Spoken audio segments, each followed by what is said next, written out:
to Cavan TV's News and Views, Ireland's first live web TV local news programme with over 2 million viewers worldwide, and we're on a web TV site near you.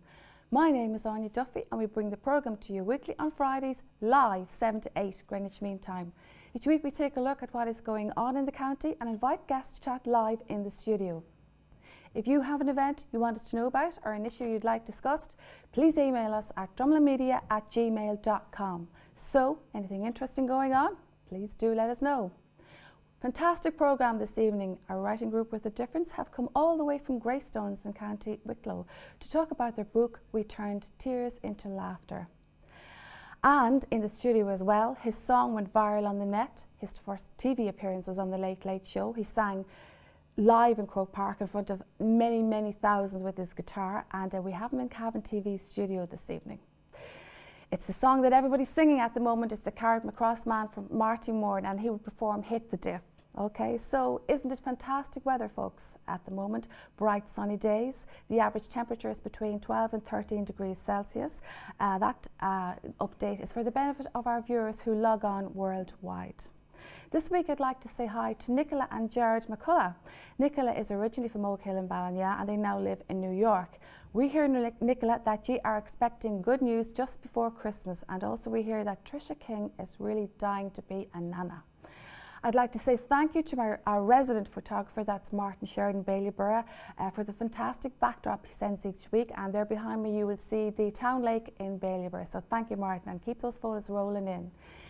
Now, if you were sitting waiting for the 9 o'clock news last Monday evening, it didn't come until 11 minutes past 9. Poor Eileen Dunn, when she did come on, she had to read the news from a sheet. The autocue wasn't working due to a technical hitch. It seems everything in the studio crashed. Eileen, being the consummate professional that she is, she delivered the news. Now, folks, I just want to tell you these things can happen.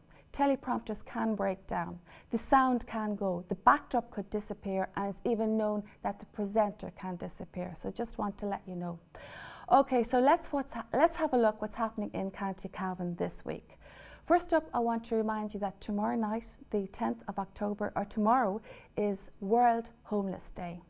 Last week in the studio we had Michael Lockman, and he was talking about March for the Homeless, and he is organising a sleep out in Cavan Town tomorrow night, and that's outside Johnston Central Library, and it kicks off at 8 o'clock. Now, if you're interested in showing solidarity, do please come along to the Johnston Central Library at 8:30, because then there will be a candlelit vigil. And then we will go through the night. At least 100 people have registered to sleep outside tomorrow night, and that will be until 8 o'clock in the morning.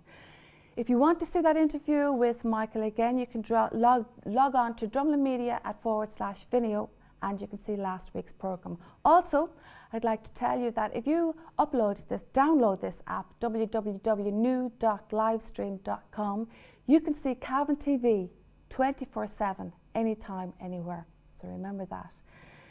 Now in Cavan Town this weekend, it's Run with Katrina. Saturday sees the 100-kilometre cycle, and Sunday sees the 5k and the 10k race. That starts at 12:30. It's a fantastic event, and over 3,000 participants will take part. And just to be aware that there will be road closures and delays, and we have an email in from Cavan County Council, and it says that Cathedral Road, Farnham Road and Cully's and Lat will be closed off from 12:30 to 3 in the day. So do beware if you are going anywhere to check this out, and beware that there will be delays on the route. In Cavan Equestrian Centre this Sunday, it's the biggest indoor vintage show. There are vintage cars, tractors, farm machinery, motorcycles, commercial vehicles and stationary engines. This starts at 11 o'clock and it goes right through till 6 o'clock. And in Ballina tomorrow night, it sees the presentation of the proceeds of the Croke Patrick to Ballina Challenge, and that's in Cronan's Bar tomorrow night. And to date, this event has raised over 1 million for different charities. Well done out there in Ballina. In Carnifane, the folks are getting ready for the gallant 15k challenge. It's a run, walk, cycle, anything you can do from Cavan to Carnifane, or there's a shorter version Ballina to Carnifane, and that's Sunday the 29th of October. This is the 11th year of the event, and to date that has raised €312,000 for St Christopher's Hospice. You can get sponsorship cards from Kieran Weir, William Hughes, and in the Village Food Store shop in Crosstony.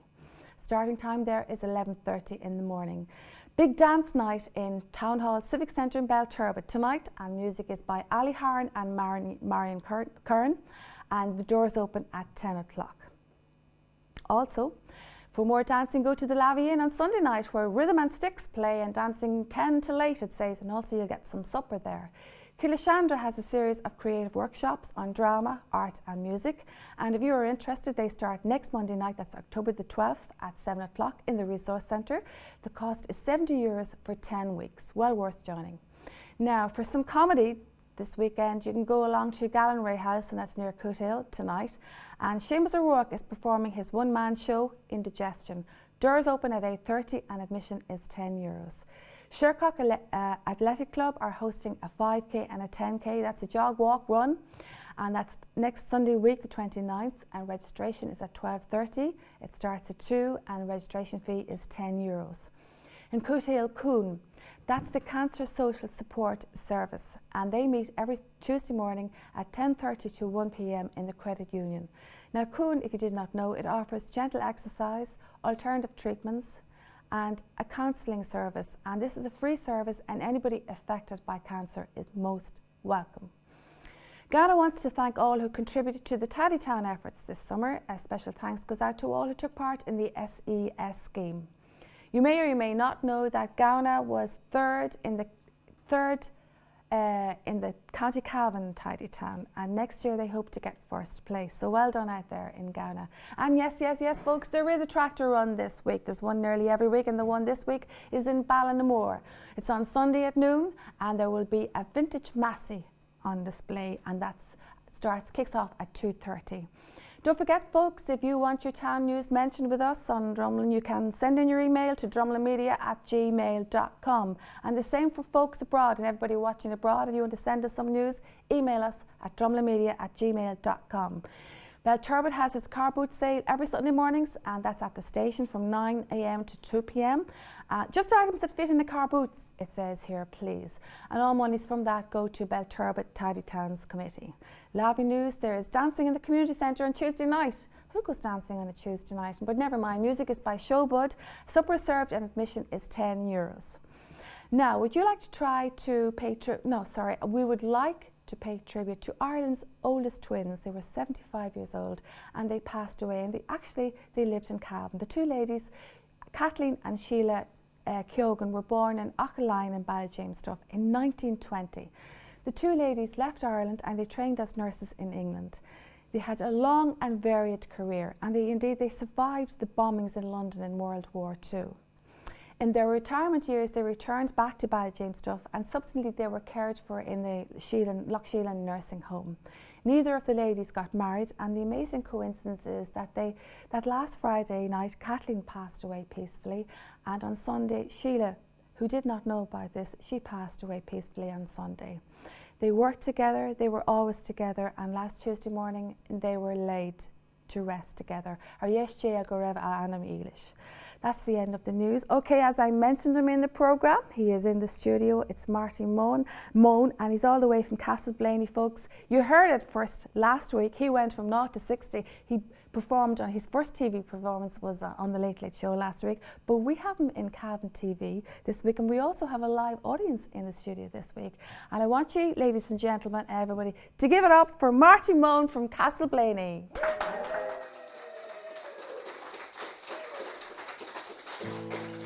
Mowing, lifting, sowing, baling, drawing, hauling, and buck breaking, back and stacking, plowing, crash, sipping, rapping, till doors flap, sucking, diesel, cutting, trucking, spreading, piping, double clutching, spinning, sliding, digging, rig, rearing, sharing, losing wind. Oh, hit the diff and bread, that she goes all the way. When I flat to the mat with the party hats, I'm heading for dead set. Well, the thought that we were quitting, Well, when the sun went down, with a flame from the pipe we drew all night, to the fuel it ran out. Oh, give me a yoke with plenty of poke and a can of easy start, and 1,500 acres hauling 40 ton of grass. Well, I said goodbye before July to the woman in an awful rush, and it wasn't near Christmas before I got back in touch.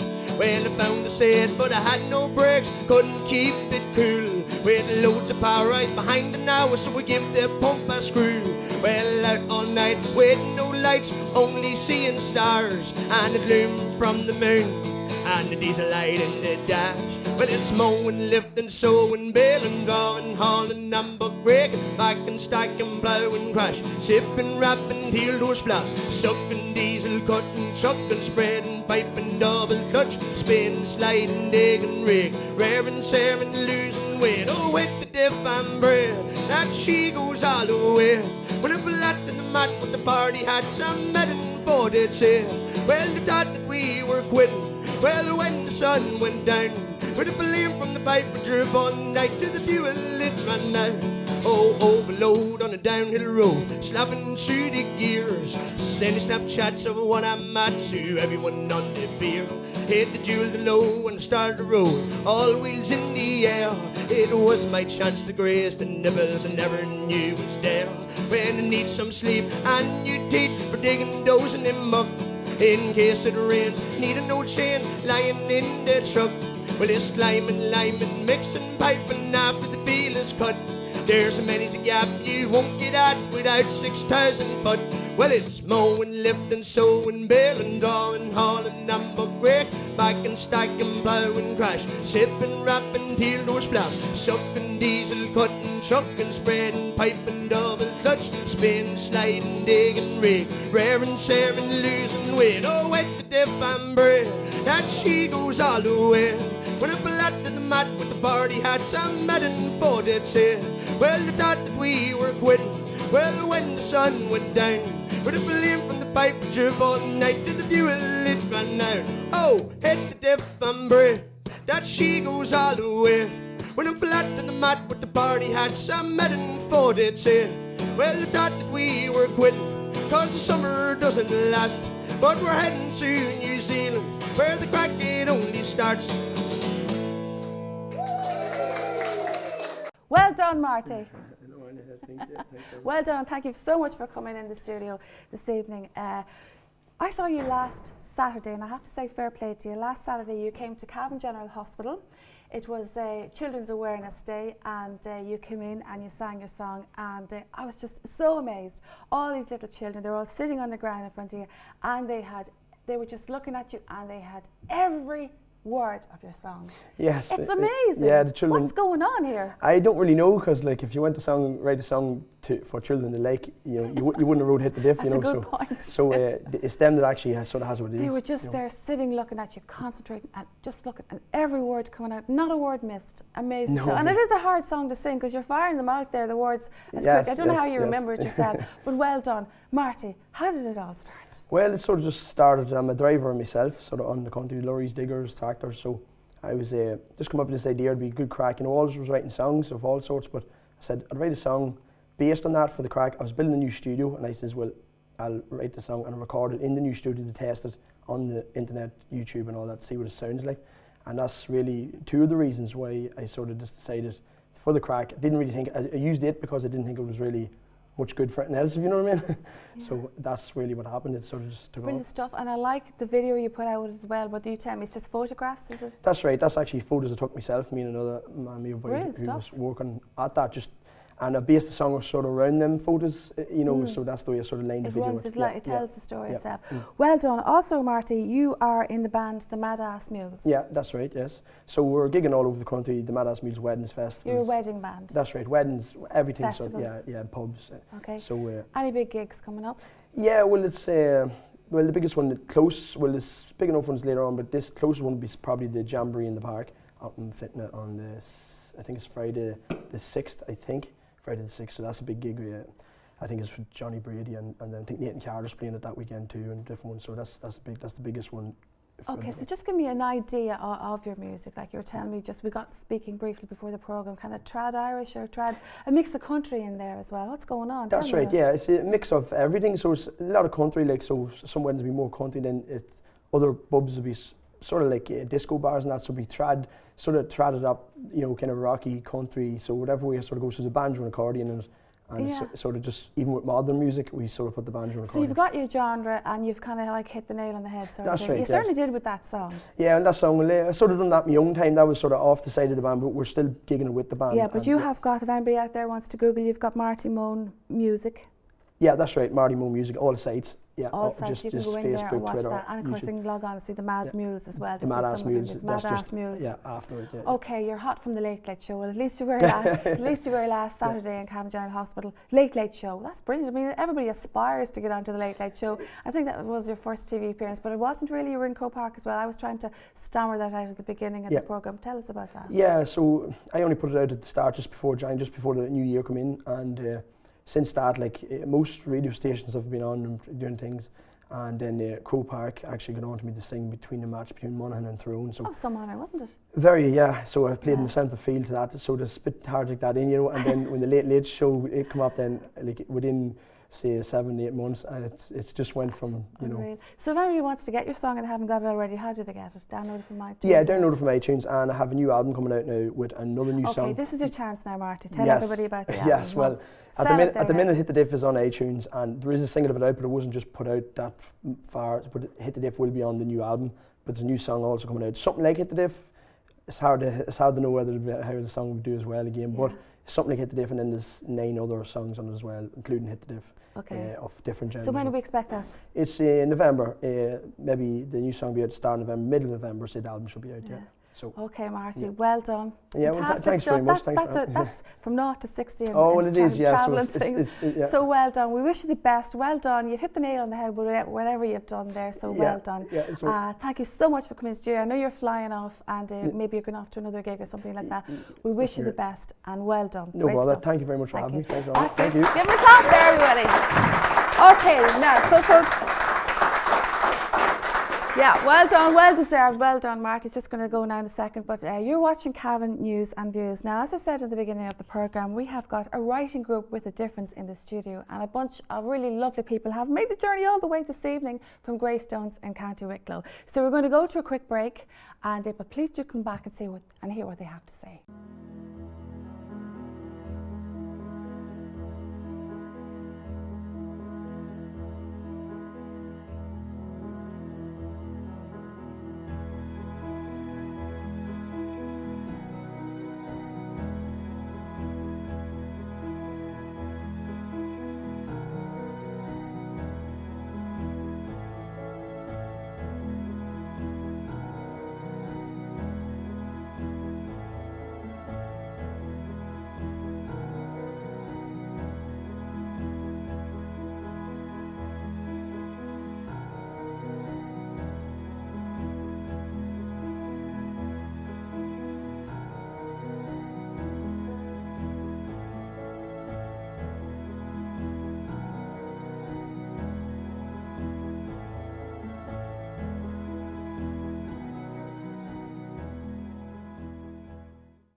Welcome back to Cavan. You're watching Cavan TV's News and Views, and we have a live audience in the studio tonight. And as I said before, it's a writing group with a difference. They're from Greystones in County Wicklow, and we are going to speak to them. But just to bring all the story together, I have got, once again, I am delighted to have as my guest Marilyn O Connor. Marilyn, thank you for coming again. Hello, Áine. Thank you very much for having me back and for having us all here today. Yes, Marilyn, it has all come true. The book is now in print. It is, as we speak. The cogs and the printers are going, and almost smoke coming out of them, printing off copies of our new book, Return Tears to Laughter, which will be launched next Friday, 16th of October at 8 o'clock in the Parkview Hotel in Newtown, Kennedy, County Wicklow. Okay. Now, as I said, it's a writing group with a difference. Yes, it is. It's very much so. Just very briefly, I lost my husband to cancer last year, 3 weeks after we were married. And as you can imagine, I was consumed with grief. And I decided in the new year to turn that into something very positive and I sat down at my computer and I designed a writing course that was specifically to help people deal with the inner trauma and pain that cancer can cause. Because what I learned through my experiences was the person that has cancer wants to protect their family, so they don't say exactly how they're feeling, and the carer does not say about their fears about the person that has cancer. So there's a lot of unspoken words. So what I did through this course was to teach people how to unravel all those feelings that they'd held in. And I was blessed to have beautiful, 14 beautiful people who were all touched by cancer. So you organised this group and I got did, yes. together with this idea of bringing out this thing you felt that you missed when you were going through with cancer with somebody who suffered cancer. Absolutely, yeah. Okay.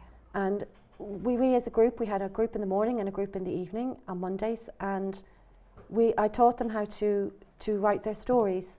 But what I was not prepared for, Áine, was the absolute fantastic, open, honest stories that was presented to me. And what we did was as a group, we collectively wrote the stories and we produced them in this book that will be launched next week. That's a beautiful book, and you can see it there in your background. We turned tears to laughter. Yes. Cancer is a thing it's part of our lives now. 1 in 3. Exactly. 1 in 3 of us will suffer cancer, a kind of cancer, at some stage in our lives. At some stage of our lives, and now, thankfully, due to different medical advancement, we can survive cancer. Yes, and that is the good thing. We must know that, but also that when we're going through cancer as well, as you say, the stuff that's not been discussed. Somebody's terminally ill. How do you deal with that? And at long last, now this is the way you came to terms with it, and you found that it helps, and it helps. Yeah, and I believe in the power. The power of the pen is very, very, very powerful. Because with the pen, when you write something down, you can do as we did, put it in a book. You can burn it, or you can make a little boat out of it and put it on the sea. The power of writing is so amazing. Okay, so you've brought your group along here tonight. Yes, I have. And we're dying to meet them. We're going to meet some of them now. Great people, all survivors of cancer, and not afraid to tell their stories. No, they're not, and they're the most inspirational, most amazing, wonderful, love-filled people. And I hope that your viewers, when they meet my beautiful people, that anybody that's sitting at home feeling frightened, feeling scared about their journey with cancer, or as a carer, will have some of that fear dispelled. Okay, so that's it, folks. We're going to go for a quick break. Please do come back, because we're going to speak to these people whose book will be launched next Friday. Go for a break. Cavan Crystal Hotel provides 4-star accommodation on the edge of Cavan town. Located conveniently on the Dublin Road, just 60 minutes away from Dublin. With 85 beautifully appointed bedrooms and a number of luxurious suites. We offer wedding packages. With our 1 wedding a day policy, we guarantee to make yours a special day.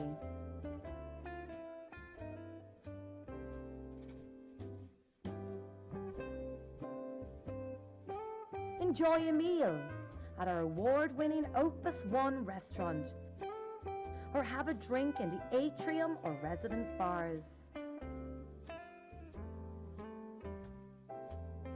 Feeling energetic?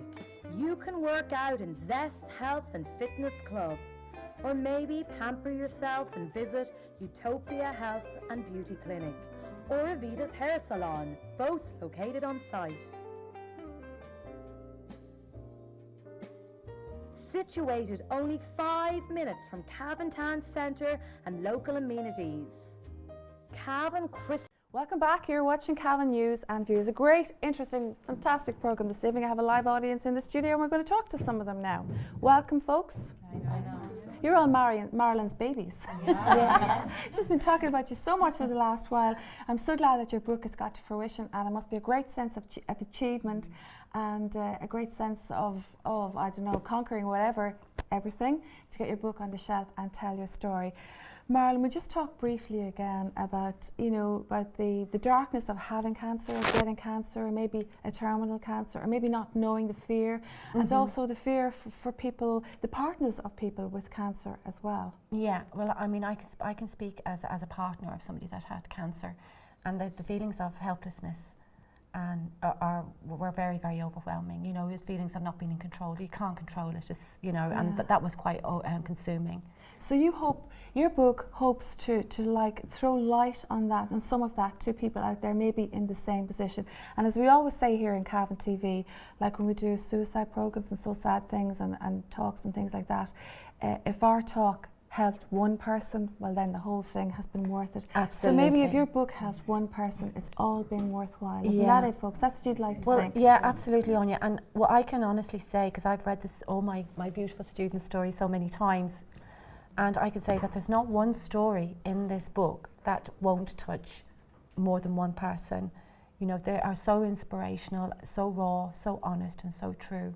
Yeah, we've got loads of people here, and we're going to talk different things. Valerie, how you doing, Valerie? Thanks for coming all the way up from Greystones, lovely part of the country. I can't but admire. I love Greystones, beautiful part of the country. Valerie, your daughter was diagnosed with cancer.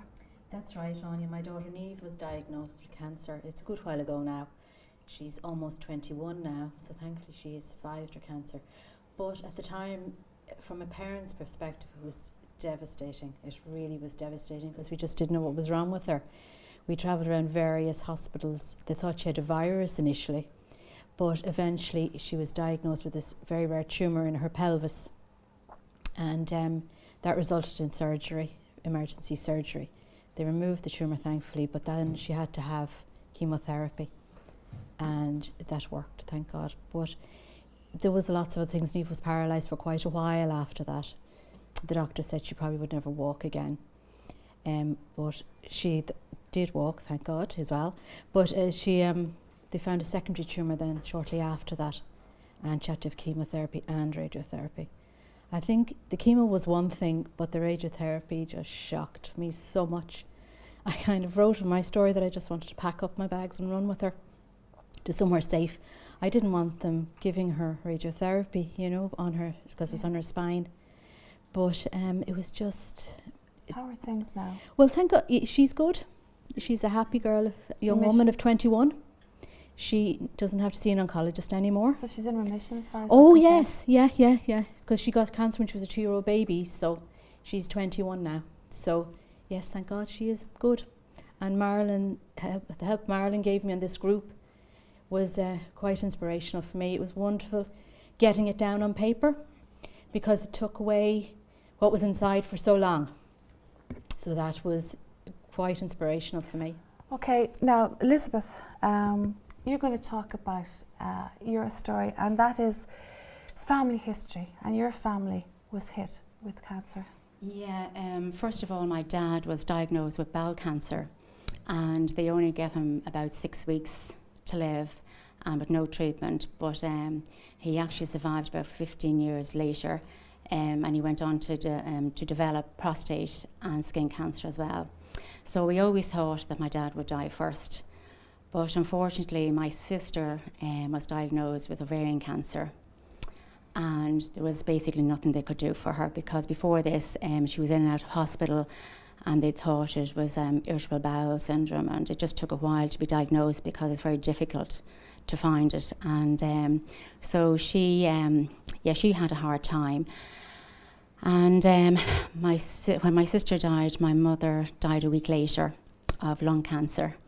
And I wasn't expecting my mother to die. I always wanted her to come home so I could talk about my sister. And when they both died, it was like part of me died. And then my dad died 5 years later after them, and 3 years later I was diagnosed with breast cancer. But I can honestly say, for me, it's much easier being the person with cancer than looking on and not being able to help and watch them dwindle away. Okay, that's some story. Yeah. Wow.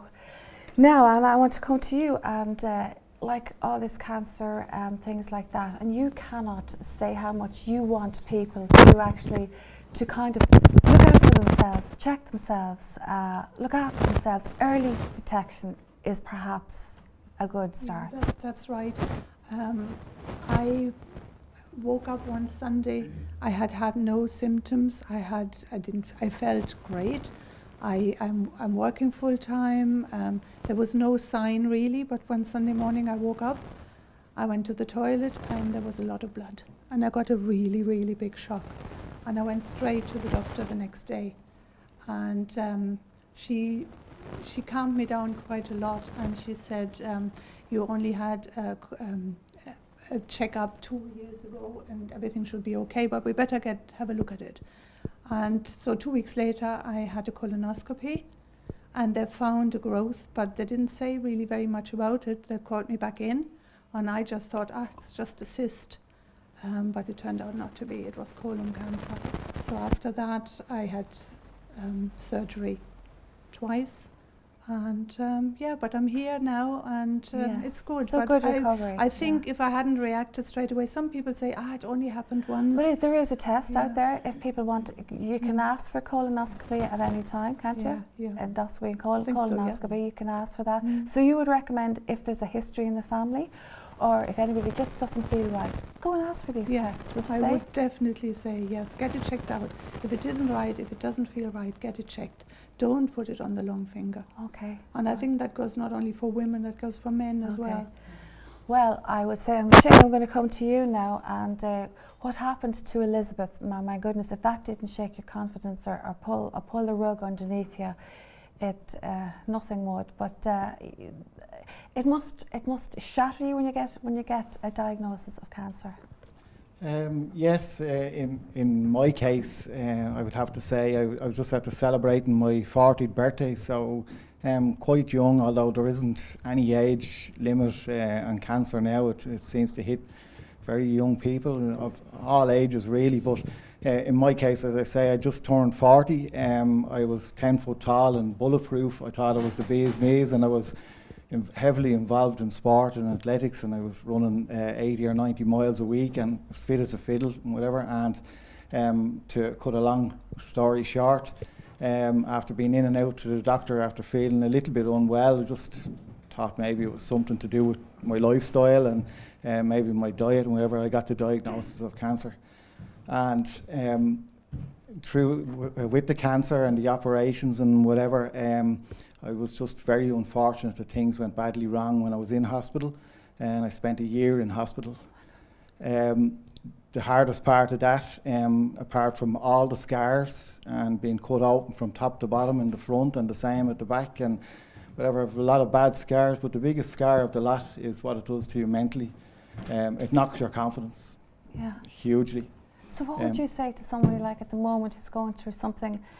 I think what I hear most from you is, when you were talking about your daughter and everything, is the thing is, doctors, they don't know what's ahead. Your daughter was paralysed, and a lot of it is, I don't know, and that would wreck your confidence, and that would scare you, wouldn't it? Yeah, it does. And the constant so if there's threat. some person out there at the moment going through what you went through then, what would you say to them? Well, the first thing I would say is that there's hope for everything. I mean, the overriding thing about the whole lot of these sad stories and tough stories that we're all telling is the same with our book and the same with the interviews tonight. We want people to know we're here, we've survived it. And despite all the, we hear your stories and the horrific things and your operations and the story of your family. Look at you, you're beautiful people, happy, shiny, bright people. So delighted to have you in the studio. If I can just say to you, Áine, Shay has a wonderful story in his book of a time at Christmas when he was very, very ill and he thought he was dying. Shay, maybe you'd like to tell Áine about that little experience you had. Yeah, I'll make it as quick as I can, but basically I was in intensive care for 3.5 months. Didn't know very much about where I was or what was happening. Thank God for morphine and whatever, it kept me in the clouds. I had a great time all on my own, but anyway, probably come out a junkie out. The jigs and the reels of it all was at one particular time, a couple of days coming up to Christmas, I was led to believe, anyway I was told after, There was a lot of movement around in the where I was in intensive care. There was a lot of extra doctors, a lot of extra nurses. The place just seemed to be filling up, and I counted more and more and more. I just came to the conclusion that I was dying. They're obviously all coming to, you know, check me out and say good luck and whatever, and I'd become attached to quite a few of them. And then my family started to arrive, and then this stranger with them.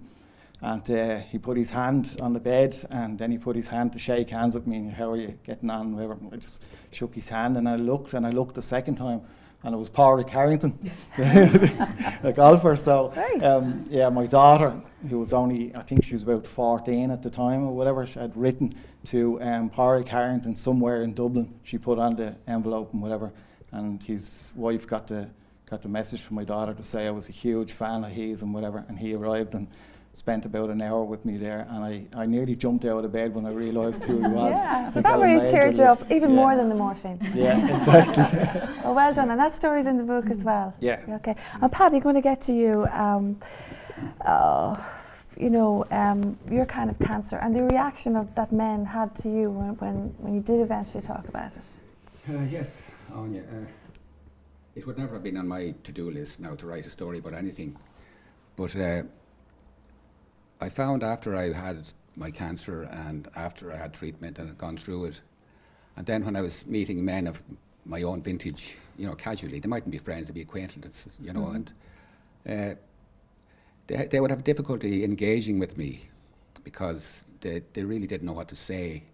Because you had suffered cancer? Pardon? Because you had cancer? Yeah, you know, they'd be kind of afraid to ask you about it, you know, because it might be bad news or a bad story, you know, but I have to say that my experience with cancer would have been very positive all the way along. You know, prostate cancer is certainly probably the most common one with men, but it's also the easiest fixed. Yeah.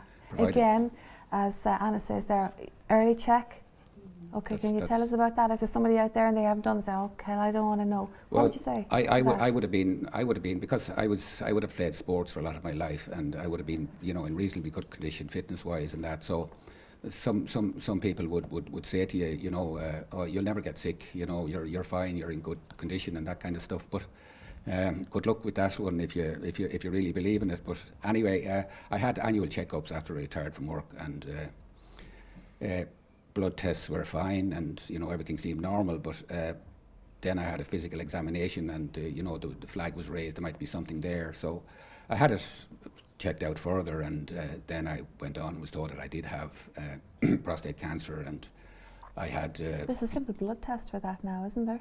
Yeah, the PSA is the you know, prostate-specific antigen. It's if that level is raised, it's an indication that something's going on. There could be something wrong.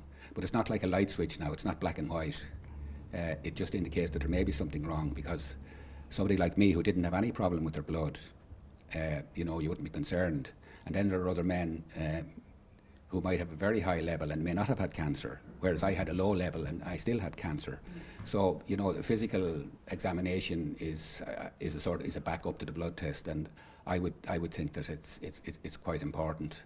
Yeah. So, you know, my story just goes from being diagnosed, my reaction to being diagnosed, then going through treatment, and you know, I had radiotherapy, and then came to the bit afterwards when you're meeting people and that kind of stuff, and then your life after and how you have reacted to it, how it has affected you. Just how long ago was that? I'm in my 4th year now. Next year I'll be 5 years. 5 so years. Okay. Tell us if we get 5 years, you know, we're grand. So anyway, I hope I've told a story in a humorous sort of way. Yeah. And we actually have got some photographs of you as well. There is, in all our stories, you know, it's not all doom and gloom. No, great. I didn't get to speak to you, Beatrice. Beatrice, with all this cancer, with all this going on, we talk medical things and helping each other with stories and you know, talking and all that, but we're still at the mercy of the health service and the drugs that are available. Indeed, yes. And as a sufferer, you did suffer cancer. Yes, I did. So yes. What do you think about that? Right, about a year ago, I had breast lump, but my surgeon was saying that 2 or 3 years ago, if I had this, I would have had to have a mastectomy. But such is the advancement now in medical science that they can guide the surgeon through the operation, and he can specifically target in on the specific area without having to do radical surgery. And this is a huge help because it means that the surgery is much more confined and less traumatic for the patient. Also, there are centres of excellence in Ireland now, and even though it's cumbersome for the patients from far away to have to travel, it means everything is concentrated in these centres of excellence. If you have advanced cancer or a difficult cancer, the patients may be lucky enough to go into a clinical trial or a protocol, and that means they get the absolute best care imaginable. Of course, they have to give their informed consent, but they get the latest kids out of the block, so to speak, scientifically. And also the diagnostic techniques have improved so much, so cancer can be picked up at a much earlier stage. For instance, as Áine was saying about the smear that they can take with the stool specimen, and they can identify cancer at a very, very early level. Also, in most of these centres of excellence, there's an interdisciplinary team which meet medical nurses, radiologists, everything, and they all can give their input as to the best outcome for the patient. So it's very hard to understand why anybody would be left go undetected now with the sort of advancement in all aspects. You're very pleased, obviously, with the treatment you got. I am, yes. State-of-the-art treatment there, some of it, and you're very pleased. You know the way they keep saying now we've got a 2-tier health service, those who have medical cover and those who don't. Is it different for a person who doesn't have private medical cover? Not for cancer. No, there is no difference whatsoever. For No, cancer that's and cardiology, they're the two and a therapeutic car areas. accident as well. Yes, that So they would be seen so immediately. anybody out there need not have fear if No, you don't absolutely have not. medical cover. The only thing that may differ is probably the type of hospital that you stay in if you're a resident overnight. Or maybe sometimes if you need an MRI scan and you don't have medical cover. But No, that can be. No. cancer, If it's imperative, it will be done Well, that's great in to the know that. allotted That's- time. Yes, That's indeed. good relief. That's good for people to know. No, and those days are gone. That's good. Everything That's will be good. done now as Okay. expediently as possible. Okay, now. we've got some photographs. We'll go to this, but I just want to throw something out there. And the one question I want to ask you, and anybody that wants to answer it, get the microphone to yourself. What does this do to a relationship? What does this do to your partner when you go through something like this? Does it shatter it? Does it help it? Does it crush it? Does it make it special? I don't know. Does anybody want to answer that? I know, Marion, you've been through your experience and we spoke to you before, but does anybody want to tell me about that? Yeah, well, it was very difficult for me and my husband. I used to think that it was him that couldn't give me the emotional support, but I think in looking back was that I didn't let him in because I needed to be strong, and I only could be strong by not letting him in, or I'd just fall apart. And also for my kids, they were the ones who really suffered and still are suffering, because as I said, in our family, and we have I would have aunts and uncles who died of cancer as well, and they would have friends, mothers or fathers dying. So for my kids, somebody gets cancer and they die, but I'm here to let them know people do survive. Okay, well done. Well, we've got some photographs coming up of your group, and they'll come up on the screen and you'll be able to see them. Isn't that right, Brian? They'll be able to see them. They can't see it there. Sorry. Okay, and that is the cover of your book, We Turn Tears into Laughter. That is going to be launched next Friday evening. Give us a rundown on it again. Yeah, Marla. next Friday evening on the 16th of October in the Parkview Hotel at 8 o'clock. How much is the book, Marilyn? The book on the night, we're doing a special deal on the night, it will be €10, and then after that it will be available on the internet, on Amazon, and then through local bookshops. Okay, did you get any sponsorship? Is it all your own money? How did you put it our out book there? Our book has been sponsored by Greystones Credit Union. Great. We have been very, very fortunate to And is any of the cost going to cancer services or anything like that? all the monies raised from our book are going to Greystones Cancer Support. Okay, so that's great. That's great stuff with the book. I didn't get speaking to you, Deirdre. And Marlon can't tell me how much you were a support to her in her dark days. Yes. Deirdre won't take any credit for it, but on my darkest That's an Irish days, file, when I couldn't get out of bed, when I felt I couldn't get out of bed, all I had to do was hear little Deirdre's voice in my head telling me, get out of that bed, or just see her face And I was up and out. Okay, she's dear, an amazing so come woman. on, tell me how you got her out of the bed, or just how you got to give her the oomph to get a move Well, on I suppose there. I had kind of been through a different time, so I could empathise with her. So I just said, you know, if I get up out of bed, so could you. That's short and sweet. That's a good oomph. That's good enough to get somebody out of the bed. And no true words. Yeah, so here we are. And do you have a story in the book as well, Deirdre? I have, yeah. It's a fabulous story. But my story, I suppose, is a little different than other people, because I have to live every day with the consequences of what I went through. Okay. But happy days we're still here. Oh, that's great. Okay, folks. You are watching Cavan News and Views, and that's my 8 guests here in the audience, but we still have got more audience, and we're going to go for a break now. We're going to meet the rest of the audience. Well done. News and Views, and we have the Greystones writing group. Can I just say your name? Right2Write, and it's RIGHT to WRITE. So if you can grab that, that's Right2Write group in the studio. And also now joining us as well, we've got Sally, Margaret, and Dimpna. Well, folks, we talked in depth, and we touched on some of your stories. And of course, folks out there, if you want to know the real stories and in depth and to know all about their stories, you can get the book after. You can go on Amazon, or you can buy the book in any bookshop. Will that be right? Yeah, in local bookshops. Yeah. In local bookshop, and especially Eason's as well, is the sponsor of this program. You can get the book. Folks, we talked about the medical care and about maybe a family member having cancer and the confidence of what it does to you, and the high incidence of cancer in your family. You know, is there anything else out there that you want to tell people about, perhaps, Margaret? Yeah, no, I was diagnosed with breast cancer in June 2013, and it was a huge shock, which for most people diagnosed with cancer, it is a huge shock. And I suppose for anyone that is diagnosed, newly diagnosed, I think an important message is to just really try and live in the moment. Yeah. Take step at a time, one step at a time. Don't think about tomorrow. Just live in the moment, one step at a time, and take it from there, rather than looking ahead or looking back. It's better just live in the moment. Do you think perhaps in recent years that we're getting the hang of, I can know that a few years ago, if you heard the word cancer, you just zonked, that's it, you were gone, in your own mind at least. But do you think that we're getting the hang of it now, that it's not that bad, it can be cured, I don't know what's ahead of me, but look at these, look at all these shiny, happy people here, survivors of cancer. Yeah, well, as I say, I suppose none of us really knows what lays ahead for any of us, but certainly the treatments have improved hugely. But I think not to even think that far ahead, just, live in the moment. You're Very here important. today, Live you in the feel moment. well. Do you know what I mean?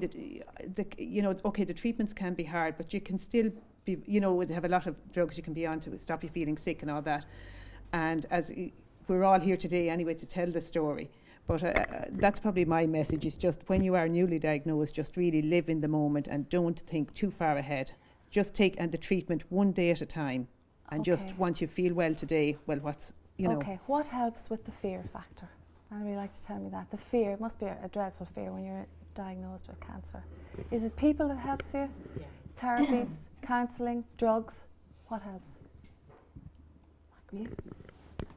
Yeah. I think gather as much support around you as you possibly can. Don't say no to anybody. Just gather all the support you can. So talk to people who have suffered cancer, people who have survived cancer, people who've had somebody in the family with a cancer. Talk. Absolutely. Okay. Yeah. Don't leave it too long to talk. And it gathers in here. It's not a good place for it to gather. I think talk if you can. Get it out of yourself. That's why the writing is so important. And that's what's brought you out, and you're so lucky that your little group could do that. But Paddy, you were talking earlier about men are not great at talking. Well, I have found since I was diagnosed and since I've had it that this particular group has been wonderful in that sense. There's a men's night where it's men only, and I just found that perhaps a mix is better. Women tend to draw you out a bit more, and you found that? I did indeed, yeah. Oh yeah, we did that. Probably can bring out the worst in you as well as the best, but I found it very positive from that point of view, and I would certainly recommend that sort of groups, mixed groups would probably be better than same-sex so only. Shoulder to lean on. But talk is the about main it. thing. And of course, I know from Marion as well, her perspective is positivity is very important as well. Absolutely. Because if you give up inside, you won't break yourself. Go on. Okay, the next most important thing is like what, and I read it out earlier in the news. Like Coon, it's a group, cancer support group in Cootehill and Cavan, and it gives free sessions of therapy, counselling, exercises, things like that. Now, money for groups like this. So anybody out there collecting money for cancer, is it all going to cancer? Is it being used wisely? Anybody like to tell me that? I would say definitely Áine.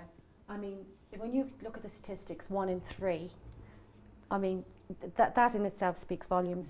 So all the fundraising and everything that's been done around the country and the thousands and thousands that has been raised do go to cancer, and all of it goes to cancer. Like our book, every single penny is going to cancer. I mean, Shay and Elizabeth would be huge fundraisers and have raised thousands, and every penny that they have raised so has every gone to penny cancer. goes to cancer, and that's what Deirdre you want, as well. that's what's happening. Yeah. So folks out there, when you see somebody shaking the book at the basket, they want you to buy the brooch or whatever, please do, because 1 in 3, we never know. Okay guys, it's been a fantastic evening with you, and I wish you the very best of luck with the launch of your book. Next week it's going to be some book to read, and for anybody to read, not just a person who's sufferer or a survivor of cancer. A great book, great story. Look at you now, happy shiny faces, happy people, and you've been through what means the worst thing to hit your soul, to think that you had a terminal illness at one stage. Well done. Anybody want the final word? If there was one thing I'd like to say is, when people get the chance to have a checkup, Breast Check send out your letter once you're over 50, and I think people should go. I worked in a large supermarket, and I knew that there were people who got the letters and were afraid to go. And the same for smear tests. And if I hadn't have went, I wouldn't be here. There you go, folks. There, Dimna is an advocate of that. So if you didn't go, if you threw that letter in I the had bin, no symptoms, and I wouldn't have had symptoms. so it was picked up. Fantastic. Well, and so that's the message. That's their message. Go get checked. Look after yourself. Nobody else can look after you in that sense. You have to look after yourself, folks. And look at these people, just wonderful examples of having survived it, and well done. And thank you all for so very much for coming up to Cavan this evening. Thank you. Thank you. Well, that's it, folks. We had a lovely, very interesting programme this evening. A very, what would you call it? Well, a happy and a sad programme this evening. It was happy when, what's his name, Marty Mone was singing. Great stuff, Marty. Marty livened us all up, and you were clapping there, and great stuff. I'd like to thank you all once again for coming into the studio, and I wish you a safe journey home. That's it for me this week from Cavan TV News and Views. And do remember, or don't forget, that you can email us your stories and news at drumlinmedia@gmail.com. So, it's the weekend. Do take care.